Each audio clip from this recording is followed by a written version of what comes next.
Welcome everyone. আপোনালোক সকলোকে আমাৰ জ্ঞান তীৰ্থ এইটো সাকসেস এইটো চেনেললৈ পুনৰবাৰ স্বাগতম জনাইছো। দিস ইজ জ্ঞান প্ৰকাশ তো জ্ঞান প্ৰকাশৰ সৈতে পোনপটীয়াভাৱে জড়িত হৈ থাকিবলৈ আপোনালোকে আমাৰ ইউটিউব চেনেলটো সাবস্ক্ৰাইব কৰাৰ লগতে আমাৰ যিটো টেলিগ্ৰাম চেনেল আছে তাতো কিন্তু আপোনালোকে জয়েন কৰি ল'ব কাৰণ আমি তাতে ৰেগুলাৰ মক টেষ্ট আৰু পিডিএফ নোটছ আমি ডে বাই ডে তাতে প্ৰভাইড কৰি থাকো। ইয়াৰ লগতে চেন্ট্ৰেল গভৰ্ণমেণ্টে হওক বা ষ্টেট গভৰ্ণমেণ্টে হওক যিমানবিলাক জব নটিফিকেশ্যন আহে আৰু আপোনালোকে এপ্লাই কৰিব পৰা সকলো ধৰণৰ জব নটিফিকেশ্যনছ আমি আমাৰ এই চেনেলতে দি থাকিবলৈ চেষ্টা কৰোঁ। তো আজি জব নটিফিকেশ্যনটো অলপ বেলেগ ধৰণৰ কাৰণ থাম্বনেল আৰু আপোনালোকে টাইটেল দেখি গমে পাইছে শিক্ষা বিভাগৰ পৰা ওলাই আহিছে আৰু বহুতৰ মন থাকে হেঁপাহ থাকে যে শিক্ষা বিভাগত নিজে এটা চৰকাৰী চাকৰি প্ৰতিষ্ঠিত হওঁ নহয়নে আৰু কিন্তু বহুতৰে ডিএলএড বিএলএড কৰিব পৰা ক্ষমতা নাথাকে বা কৰা নহয়। গতিকে এই শিক্ষা বিভাগৰ যিকেইটা পোষ্ট ওলাইছে এই পদকেইটাত কিন্তু ডিএলএড বিএলএডৰ কোনো কথাই নাই, সকলো কেণ্ডিডেটে এপ্লাই কৰিব পাৰিব জেনেৰেলি হায়াৰ ছেকেণ্ডেৰী পাছ কৰা। গতিকে সকলোৱে এপ্লাই কৰিব পৰা এটা পোষ্ট লৈ আহিছোঁ। গতিকে ভিডিঅ'টো স্কিপ নকৰাকৈ অকণমানো আপোনালোকে কমপ্লিটকৈ চাব, তেতিয়া সকলোখিনি বুজি পাব। চাওক আমি ডিৰেক্টলি অফিচিয়েল নটিফিকেশ্যনখনত গুচি আহিছোঁ। 13 জুন তাৰিখে যিটো নেকি অফিচিয়েল এইটো তেওঁলোকে পাব্লিছ কৰিছে Assam state school education board, তাৰমানে আগৰ যিটো সেৱা সেইটো এতিয়া ৰিনেম কৰি কি কৰা হ'ল Assam state school education board, তাৰমানে কি কৰা হ'ল ASEB মানে ASEB কৰা হ'ল, তাৰমানে Assam state school education board হিচাপে কৰা হ'ল। বামুণী মৈদাম গুৱাহাটী দেখিছে আপোনালোকে। তো এইটো মন কৰিব। তো ইয়াতে এডভাৰটাইজমেণ্টখন তেওঁলোকে ডিৰেক্টলি দি দিছে। কি বুলি দিছে চাওক, applications are invited from the intending candidates for the below mentioned posts on contractual basis in the Assam State School Education Board বামুণী মৈদাম গুৱাহাটী 21। তাৰমানে এই যিখিনি পোষ্ট এইখিনি কোনো ৰেগুলাৰ পোষ্ট নহয়, কন্ট্ৰেকচুৱেল পোষ্ট, কিন্তু বাট আপোনালোকে ক'ব পাৰোঁ যে এই পোষ্টখিনি যিটো ছাৰ্ভিচ পিৰিয়ড হয়তো প্ৰথমতে কন্ট্ৰেকচুৱেল বস্তুবিলাকৰ কি হয় আপোনালোকে SSCৰ পৰা NHMৰলৈকে চাব পাৰিব। কন্ট্ৰেকচুৱেলি তেওঁলোকক এপইণ্ট কৰা হয় ইনিচিয়েলি ফৰ 11 মান্থ, কিন্তু তাৰপিছত তেওঁলোকৰ পাৰফৰ্মেঞ্চৰ ভিত্তি কৰি বহাই থকা হয়। SSC NHMৰটো 60 বছৰলৈকে তাতে তেওঁলোকক কাম কৰিবলৈ সুবিধা দিয়া হয়। গতিকে এই ধৰণৰ পোষ্টবোৰ সেই একে কন্ট্ৰেকচুৱেল বেচিছত ডেফিনেটলি দিয়া হয়। দৰমহা নিৰিখটো ৰেগুলাৰতকৈ হয়তো অলপ কম হ'ব পাৰে, কিন্তু বেলেগ সুবিধা হয়তো নাপাব পাৰে, কিন্তু কন্ট্ৰেকচুৱেল যেতিয়া আপোনালোকে গোটেই বছৰকেইটা আপোনালোকে ইয়াতে কৰি থাকিবলৈ পাব। তো ইয়াতে এডমিনিষ্ট্ৰেটিভ এছিষ্টেণ্টৰ পোষ্ট আছে, জুনিয়ৰ এডমিনিষ্ট্ৰেটিভ এছিষ্টেণ্ট কাম প্ৰগ্ৰেম এছিষ্টেণ্টৰ আছে, জুনিয়ৰ এডমিনিষ্ট্ৰেটিভ এছিষ্টেণ্ট কাম একাউণ্ট এছিষ্টেণ্টৰ পোষ্ট আছে। তো সকলোৰে বেলেগ বেলেগ পোষ্ট আছে। অপেন কেটেগৰীত জুনিয়ৰ এডমিনিষ্ট্ৰেটিভ এছিষ্টেণ্টৰ 2টা পোষ্ট আৰু তাৰে ৰিজাৰ্ভ ST প্লেনত আছে এটা আৰু হিলছত আছে এটা, টোটেল 4টা পোষ্ট। আৰু জুনিয়ৰ এডমিনিষ্ট্ৰেটিভ এছিষ্টেণ্ট কাম প্ৰগ্ৰেম এছিষ্টেণ্টৰ কাৰণে অপেন কেটেগৰীত মানে URত এটা, ৰিজাৰ্ভ ফৰ SC কাৰণে এটা আৰু 2টা টোটেল আছে। আৰু জুনিয়ৰ এডমিনিষ্ট্ৰেটিভ এছিষ্টেণ্ট কাম একাউণ্ট এছিষ্টেণ্টৰ কাৰণে URত এটা, OBCৰ কাৰণে এটা আছে, ভাল খবৰ, আৰু টোটেল 2টা আছে। গতিকে টোটেল 8টা পোষ্ট ওলাইছে, বৰ বেছি পোষ্টটো নহয়। ইয়াতে চক দিয়া আছে, নোটটো দিয়া আছে initially contractual period will be 11 month. একেটাই লিখা আছেনে NHM SSC যি লিখা থাকে, কিন্তু তেওঁলোকে গোটেই 60 বছৰলৈকে ছাৰ্ভিচ দিবলৈ পায়। SSCৰটো দৰমহাও খুব ভাল। From the date of joining, date of জইনিঙৰ কথা কৈছে, which will be the revised on the basis of the performance। কৈছে নে পাৰফৰ্মেঞ্চৰ আপোনালোকৰ ভিত্তিত আপোনালোকৰ যিটো 11 মাহটো এইটো বহাই গৈ থাকিব, তাৰমানে আপোনালোকে 60 বছৰলৈকে ইয়াতে কাম কৰাৰ সুবিধা লাভ কৰিব। নেক্সট ইলিজিবিলিটিটো আপোনালোকে চাই লওক। নেশ্যনেলিটি আপোনালোক ডেফিনেটলি ইণ্ডিয়ান চিটিজেন হ'ব লাগিব। আপোনালোকৰ এজটো কি হ'ব, নট লেছ দেন 21 বছৰৰ তলত হ'ব নালাগিব, তাৰমানে 21 বছৰতকৈ আপুনি ওপৰৰ বয়সৰ হ'বই লাগিব আৰু 38 বছৰতকৈ আপুনি তলৰ বয়সৰ হ'ব লাগিব। আৰু আপোনালোকে এজ কেলকুলেশ্যন কৰিব 1 জানুৱাৰী 2025 তাৰিখৰ ভিতৰত। ৰিলেক্সেশ্যন আছে, the upper age limit is relax to 5 বছৰ SC ST প্লেইন হিলছৰ কাৰণে দিয়া হ'ব, তাৰমানে তেওঁলোকে 43 বছৰলৈকে এপ্লাই কৰিব পাৰিব। আৰু OBC সকলে 3 বছৰ এজ ৰিলেক্সেশ্যন পাব, তাৰমানে 41 বছৰলৈকে তেওঁলোকে এপ্লাই কৰিবলৈ সুবিধা লাভ কৰিব। নেক্সট ইয়াতে আৰু কি দিয়া আছে সেইটো মন কৰক। The age limit of the candidates will be calculated on the basis of the matriculation SSLC certificate. তাৰমানে SSLC এডমিটটোৱে সাধাৰণতে আপোনালোকৰ বাৰ্থ ডেটৰ মুখ্য ভিত্তি হিচাপে লোৱা হয় গতিকে সেই এছএছএলজি এডমিটত যিটো ডেট আছে তাৰ ওপৰতে আপোনালোক ক্যালকুলেট কৰা হ'ব দেই কৈছে no other documents shall be accepted in lieu thereof for the purpose. Candidate must be registered in the district আপোনালোকৰ employment extension register কৰা হ'ব লাগিব যদি নাই কৰা এতিয়াই কৰি লওক একেবাৰে সহজ পদ্ধতি আমি ভিডিওটা দৰকাৰ হ'লে বনাই দিম Candidate must possess the above prescribed qualifications on the date of submission of the application যদি আপোনালোকৰ qualification খিনি আছে তেতিয়াহ'লে definitely ইয়াৰ কাৰণে এপ্লাই কৰিব পাৰে কি ডকুমেন্ট লাগিব হেতু আপোনালোকে চাই ল'ব পাৰে For the post of junior administrative assistant to be posted in ASEB division হেতুৰ কাৰণে আপোনালোক ক্যান্ডিডেট গৰাকী গ্ৰেজুৱেট উত্তীৰ্ণ হ'ব লাগিব আপুনি ব্যাচেলাৰ ডিগ্ৰী পাস কৰা হ'ব লাগিব যিকোনো stream of arts and commerce from a government recognized institution only having minimum 50% marks মতে থকা হ'ব লাগিব ক্লাছ 10 ষ্টেণ্ডাৰ্ডৰ মেট্ৰিকত 50% থাকিব লাগিব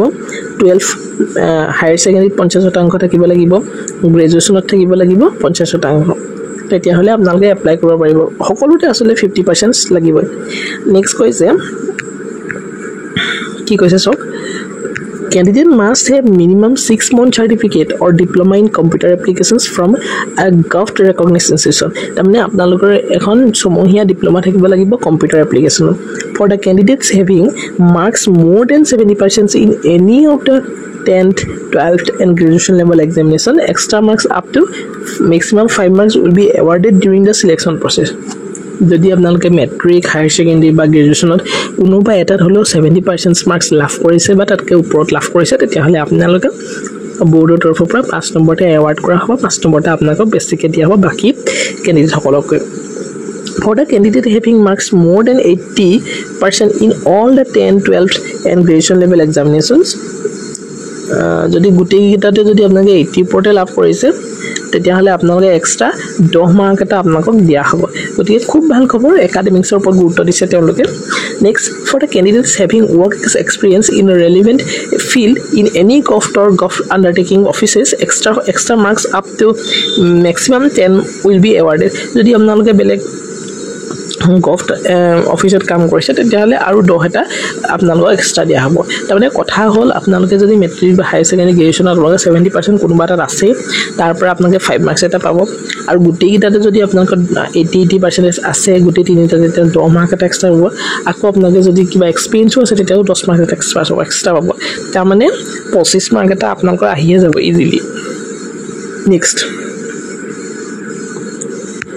নেক্সট কি কৈছে so For the post of junior administrative assistant come program assistant তাৰ কাৰণে আপোনালোকে গ্ৰেজুৱেট হ'ব লাগিব in computer science or related subject from a government recognized institution 50% marks হলেহে আপোনালোকে এপ্লাই কৰিব পাৰিব মেট্ৰিক হাই সেকেন্ডাৰী আৰু graduation for the candidates having MCA qualifications from a recognized institution extra marks up to 15 number marks দিয়া হ'ব যদি হে আপোনালোকৰ